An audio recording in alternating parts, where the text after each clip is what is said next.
What is going on, everyone? My name is Andy. Welcome back to another Euro 2024 fancy video. In this one, I've gone through 8 players that you should avoid for your match day 1 squad, and I've talked through some alternative players that you could look at instead. There is one player on the list that is maybe a little bit harsh to include, but I've talked about why he's in the video when we get to him as well. If you enjoy it, give it a like, hit that subscribe button if you haven't done so already. Let's get into it. Alright, let's start with Antonio Rüdiger. Now, a lot of the players that are going to be in this video are ones that aren't necessarily going to start. Their minutes aren't fantastic, and there's probably better picks out there. That's not the case with Rüdiger. He's almost certainly going to be nailed on for Germany. Obviously, they're playing at home. They're going to be super strong. They've got a good group. There's going to be plenty of opportunities for clean sheets throughout the tournament. So he's not a bad pick per se, but he's 5.5 million, and he's currently owned by, let me just check here, 32% of all kind of Euro 2024 fantasy managers, and that just doesn't make sense to me because Germany have much better value defenders to go for. So you've got Jonathan Tah at 4.5 million, you've got Mittelstadt at 4 million.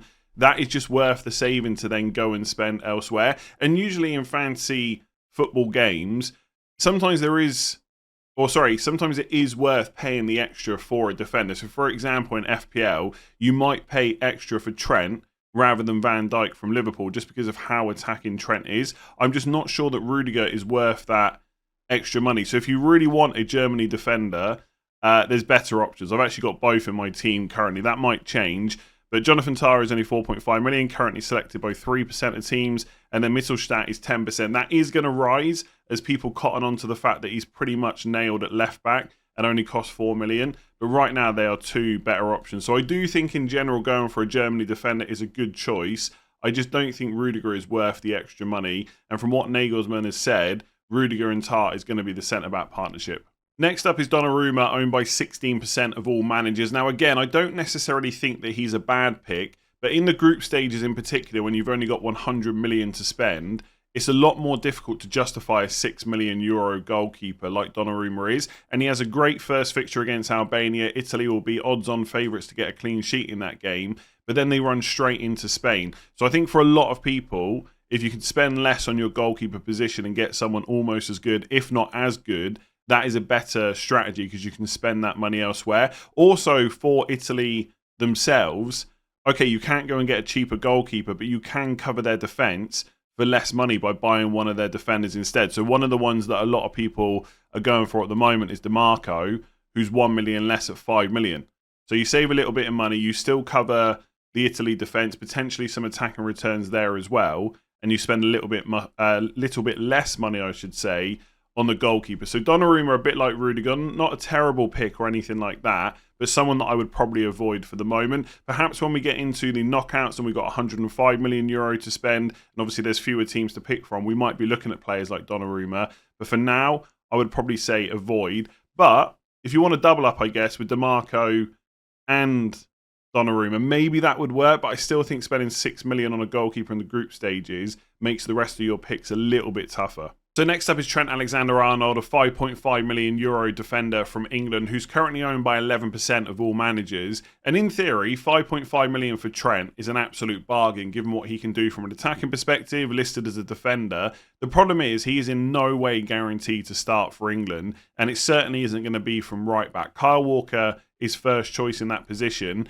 And this could be wrong, and obviously we haven't got the finalised squads yet at the time of recording, but I'm pretty sure that Ezri Konsa is more likely to play right back for England before Trent does. Gareth Southgate just does not trust him in that position and sees him more as a midfielder. And in the preliminary squad that has come out before the final one, Trent is literally listed as a midfielder. And the problem is he's competing for one spot. We know that Rice and Bellingham are definitely going to play. There's one more place up for grabs. If Trent starts both games in the friendlies in midfield and does well, he may well get the nod for that first game in match day 1 against Serbia, in which case 5.5 million I really like, but I just don't think that's going to happen. It could be Mainu's spot, it could be Gallagher that plays there. There's just too much uncertainty, I would say. Trent is potentially one of those picks you maybe go for in match day 3 when you know there's going to be a bit of rotation. They're playing against Slovenia. Maybe you pick him up on wildcard match day 3 or limitless match day 3. But as an option for match day 1, I would probably look elsewhere. But keep an eye on the friendlies, and obviously I'll keep talking about them as we go through all the videos up until the match day 1 deadline. I just don't think he's going to be nailed, and I don't think he's going to start either. I think right now it's probably Mainoo's spot to lose. But like I said, it could even be Gallagher that goes in. So for this next player, I will say this could be the one in this video that I've got completely wrong and that actually ends up in my matchday 1 squad. And that is Jeremy Frimpong from the Netherlands. 5.5 million euro, had a fantastic season for Bayer Leverkusen. And he could be fantastic. I would just be careful with him right now because I don't think it's guaranteed that he'll start. Now, if you're a Netherlands fan, leave a comment below and let me know how much I've got that wrong. But I think a lot of it will depend on what formation they play. If they play a 4 at the back, he's probably more likely to start than someone like Dumfries. But if they continue with a 3 at the back system, Dumfries has done incredibly well from right wing back, and we know how attacking he can be as well. It might be that Frimpong ends up playing further forward. Right now, it's hard to say, and we'll have to wait and see what happens in the friendlies. But I don't think at the time of recording, it's guaranteed that he will start all the kind of 3 games over the group stages, and it might be a little bit of a risk to put him in for that Poland game. If things transpire in the friendlies that he's absolutely first choice, they're going for a back 4, and he starts both games, then maybe I think a little bit different. I might even put him in my team, but I think there's enough right now to be cautious, I would say. Also, and I know I've spoken about this a lot, and some people kind of disagree, for 0.5 million extra, you get Van Dijk, who is nailed on, good from set pieces, good for ball recoveries.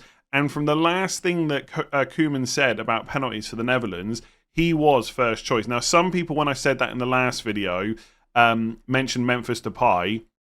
And if he starts, he will probably take them. And in past tournaments, right, I've owned Depay. He's only 7.5 million forward. He is usually on penalties as well. But the last thing that Koeman said that I could find said that Van Dijk was going to be first choice, even if Gakpo was on the pitch. I think that's basically what he said. So potentially you've got a 6 million euro defender, so 0.5 million more than Frimpong, who could be on penalties as well, and is absolutely nailed on. There's a reason he's owned by 31% of all managers. Currently, I think Frimpong is in 36% of teams. So massively favoured right now. And obviously part of that is because of what he's done at club level. I'm just a little bit less sure. And look, I'm recording this on the 1st of June. The video is going to go out on the 2nd of June. There's still 12 days before the tournament starts. I'm open to changing my mind for sure. But right now, I'd be cautious with him. Maybe don't avoid, but at least be cautious. So next up is Sané from Germany, a 7 million euro midfielder. And potentially for that price, he could be great because he's a brilliant player. And I'm open to be corrected if I've got things wrong in these videos, but I'm just not sure that he's nailed on to start for Germany. Again, broken record time. We can keep an eye on the friendlies that are going to happen before the tournament starts.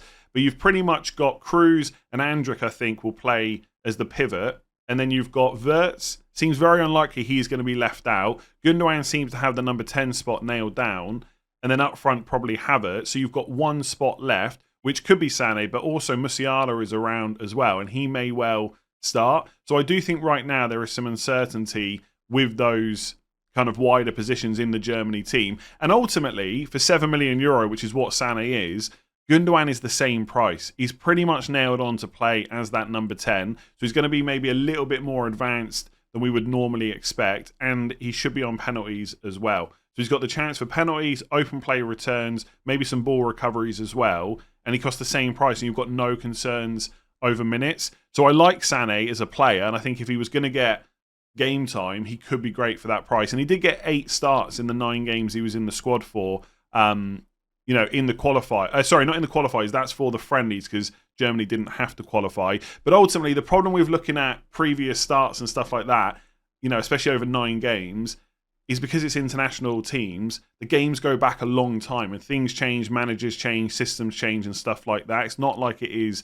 at club level, and he's currently in 10% of teams. I just think there's too much uncertainty right now. I'd rather go for Gundogan at the same price. So next up is Ruben Dias from Portugal, a 6 million euro defender, currently owned by 13% of all managers. And he's a little bit like Antonio Rüdiger. I don't think he's an outright terrible pick. And if you want to go for him, you absolutely should. Portugal are looking strong. Dias is nailed on. Plenty of chance for clean sheets. Little bit of goal threat as well. But I think for 6 million euro, you can do better, even if you're still looking at defenders from Portugal, because you've literally got João Cancelo, who scored 3 goals throughout qualifying, for the same price. Now, he is a little bit higher owned at 21%, and you could say that Ruben Dias is the differential, but I don't think it's worth it when you've got such an attacking defender with such good fixtures. And if you look on Transfer Market, there's only one game he was benched for in the European qualifiers, and that was the 6-0 win over Luxembourg. He started every other game at right wing back, left back, and right back. He's always in that team. It's hard to look at that and think that he's going to be a problem for minutes going into this tournament. Now, Nuno Mendes was injured for a lot of the qualifiers, so perhaps he and Dalot would have played if he was fit, but I highly doubt it, right? I think João Cancelo is absolutely nailed on and just a better pick than Diaz is for the same price. I do like, as well, by the way, for 5 million, Diogo Dalot. I potentially like him. I will say there's probably a little bit of uncertainty over his minutes because of the Mendes injury throughout qualifying. It's difficult to know who would have been favoured, but Dalot has played a lot, and he only costs 5 million, so potentially you're getting someone fairly attacking in that Portugal team, but for a little bit less money. Probably not as attacking as Cancelo is, but that million might let you spend... Sorry, that million will let you spend more money elsewhere and might give you an upgrade that is worth it. If you look at Dalot's game time throughout the qualifiers, there's only 2 games that he was benched for, and in the last game against Slovenia, he also started that match as well. So, like I said, it's difficult to know for sure whether Dalot or Mendes is going to get the nod, but I think almost certainly Cancelo will play either way. And so if you're going for a €6 million defender from Portugal, I don't see why you would go for Diaz when Cancelo is right there. So I know there's a lot of defenders in this video, but Saliba is another player that's owned by 11% of all managers that is just probably not worth picking for your match day 1 squad because he is not guaranteed to start, which sounds crazy, but it just shows the quite frankly disgusting depth that France have in that position where they can afford to potentially bench him. And even if you turn around to me and said, no, you've got it wrong, he is going to be first choice for France at the tournament, I still wouldn't go for him because he's €5.5 million. And if you're going to go for a French defender at that price, the one to go for is Theo Hernandez. Now, if the centre-backs were 5.5 for France and Hernandez was 6, maybe there'd be a conversation there about which one to go for. But at the same price, Hernandez is much more attacking. He is the player to pick from France if you're going for one of their defenders. And you just look at Saliba's, like, it's kind of hard to know exactly how much game time Saliba would have got in the qualifiers because he was injured for quite a few of them. But even if you look at the most recent friendlies, they played Germany on the 23rd of March and then Chile on the 26th of March. And you would say, right, that Germany is the tougher game. Well, that's the one he was benched for, and he played 90 minutes in the game against Chile. It might be that he makes his way into that first 11, but it looks very unlikely. So as good as he is, he's probably worth ignoring. If you want to go for a French defender, it's got to be Hernandez instead. So next up is Cole Palmer, a €7.5 million midfielder from England. A little bit lower owned than some of the other players on this list, but still in 7% of teams. And he has had a great season for Chelsea, but he is not going to start for England. Simple as that. The right wing spot is for Saka. Palmer deserves his place in the squad, and presumably he will be in it for England, but he's not going to play. So for €7.5 million, you can definitely do better. A little bit like Trent Alexander-Arnold, Palmer might be good in match day 3 against Slovenia because as long as Southgate's got 4 or more points from the first 2 games, there's going to be some rotation in that game because you're not going to do it in the knockout matches. But apart from that, I just wouldn't be looking at him. And if you want to spend that money, there's plenty of other really good options that are nailed on. So Szoboszlai for Hungary, for example, game against Switzerland, match day 1. Not great in match day 2 against Germany, but if you're using the Limitless, he could be an option for the first match day and maybe even match day 3 as well. A bit of an all-rounder, basically. Going to take all set pieces, play fairly advanced, etc. Xavi Simons, I'm pretty sure is nailed for the Netherlands. Again, correct me if I'm wrong in the comments below. Good game, first of all, against Poland. Much more difficult one, match day 2 against France, but only €7 million. Gundogan, I've already mentioned in this video. I think he's fantastic for that price. He's currently only owned by 8% of managers. That's going to climb as we get closer to the deadline. Just go through some of these players. Mudryk, maybe. Ukraine have got Romania match day 1, Slovakia match day 2. So if you're using a chip in match day 3, you could get rid of him for the game against Belgium. Rodri as well is here somewhere. I've already mentioned him in other videos. €6.5 million midfielder for Spain. Decent for ball recoveries. Also first choice penalty taker as well. So he's an option.